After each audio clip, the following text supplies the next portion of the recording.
Abot-abot ang pasasalamat naman ni pambansang kamao Manny Pacquiao ngayong isinilang na ng misis niyang si Jinky ang kanilang baby boy na si Israel. Eksklusibong nakuna ng GMA News nang itakbo na si Jinky sa ospital.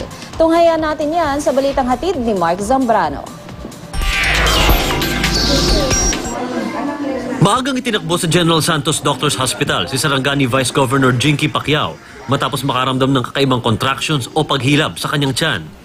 Baka sa mukha ng asawang si Sarangani Representative Manny Pacquiao ang pinaghalong pananabik at kaba dahil sa kauna-unang pagkakataon ay dadaan sa cesarean section ang panganganak ng asawa. Nagpa siya si Jinky na mag-C-section dahil sa laki ni Baby Israel. Ang mga anak na sina Princess at Queenie walang tigil sa paghalik at pagyakap sa kanilang ina. Di rin maikubli ang kaba sa mukha ni na Jimwell at Michael. Pati ang asong si Pacman kasama din sa kwarto.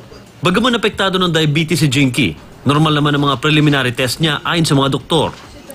Bago pa man ibaba sa operating room si Jinky, ay sabay na nagdasal ang mag-asawa. Pasado alas 2 ng hapon ay pinasok na si Jinky sa operating room kasama ni Manny at eksaktong 3:22 p.m. ay isinilang na si Israel.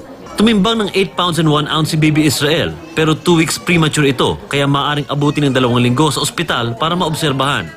Malusog naman daw si Israel ayon sa mga doktor at nasa ligtas na kalagayan na.